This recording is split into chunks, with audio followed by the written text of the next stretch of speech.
by theirs. Our peoples have stood side by side for a long time. And next year, the United States marks the 250th anniversary of the Declaration of Independence. Of the 56 signatories of that historic document, 3 were born on the island of Ireland, and many others were of Irish descent. Since then, Irish America has been at the heart of shaping this great nation. The ideals of liberty, democracy, and equality of opportunity forged in this country did much to inspire Irish independence. Our histories are interconnected because our people are interconnected. Today, as the President has said, more than 30 million people claim Irish ancestry in the United States.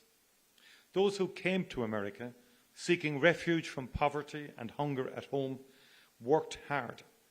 They helped build the railroads that connected this country and the skylines that defined it.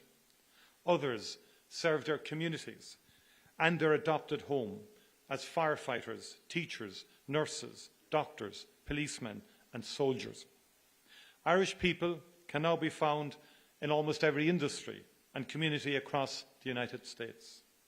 Mr. President, Irish Americans have lived the American dream.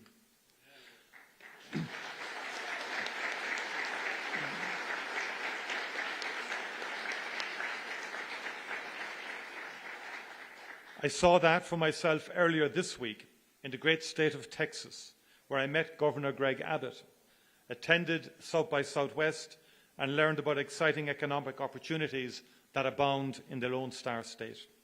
I met with Texan-based companies using Ireland as a gateway into the European market, as well as the Irish companies investing in and buying from Texas. All across the United States, men and women go to work every morning in Irish-owned companies. These companies play a key role in the US economy, operating in every sector, in every state. Some of your great American manufacturing companies count Irish buyers as their top client, with order books worth many billions of dollars supporting the jobs of thousands of fantastic American workers. Ireland is now in the top 10 as a source of foreign direct investment in the United States. Not bad for a small island.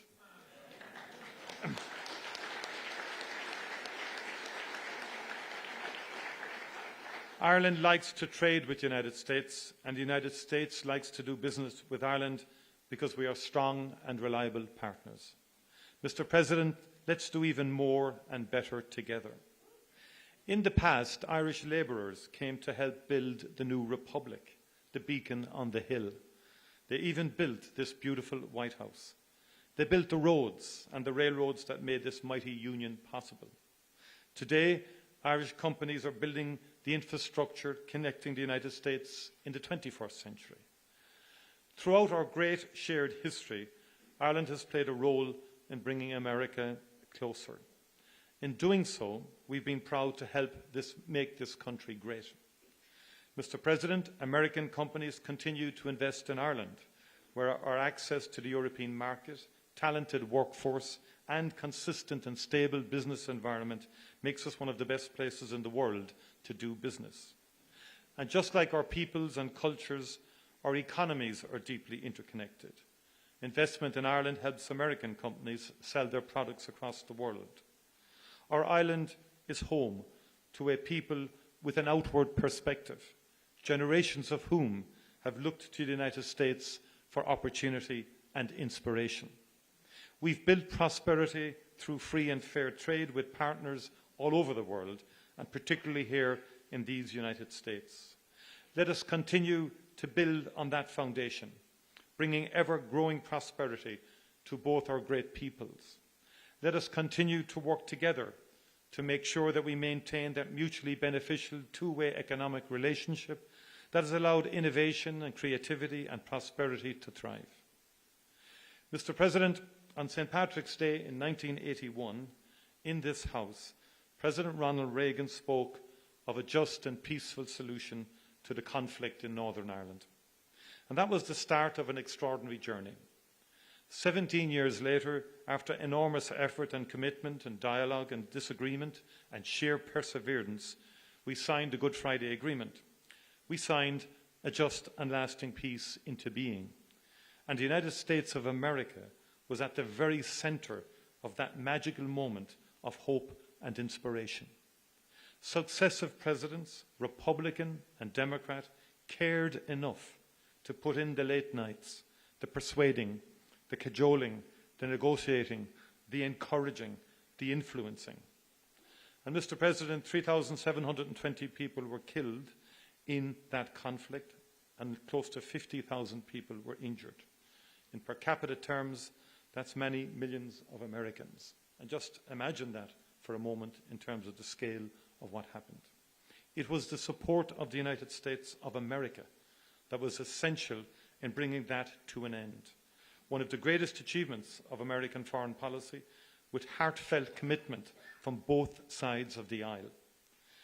The story of peace in Ireland is one that we wrote together. We know building peace is a difficult and painstaking task, but when the mighty United States of America puts its shoulder to the wheel, there is no mountain it cannot move.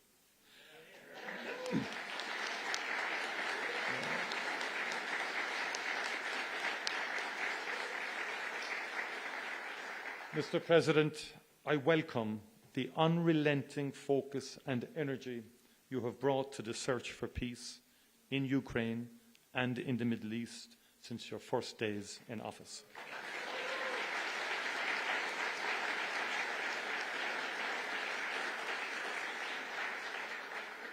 In my view, there is nothing more noble, President, than the pursuit of peace, and this is what you are doing.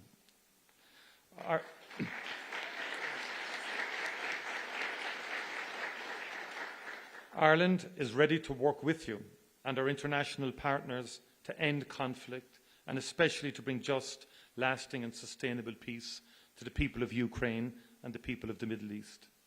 Conflict and war hurt the most vulnerable. Too many children in particular have died in Gaza, in Israel, in Sudan, and too many children have been abducted in Ukraine. Let us together never cease to strive for peace, prosperity and opportunity for all the world's children.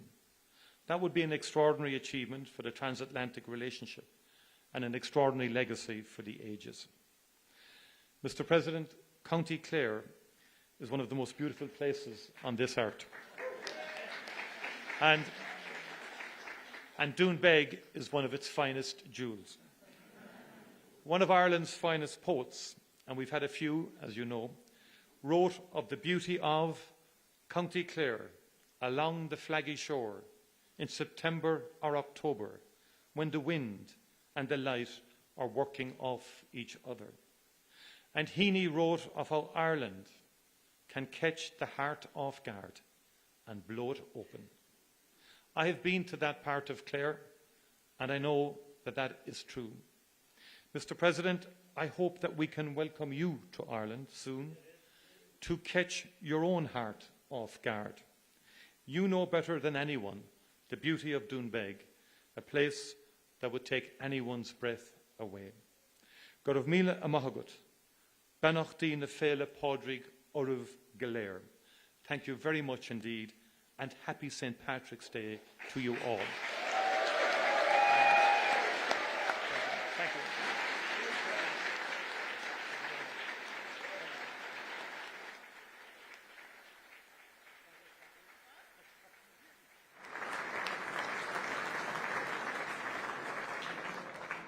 Time-honoured tradition, I'm going to present a bowl of shamrock to President Trump.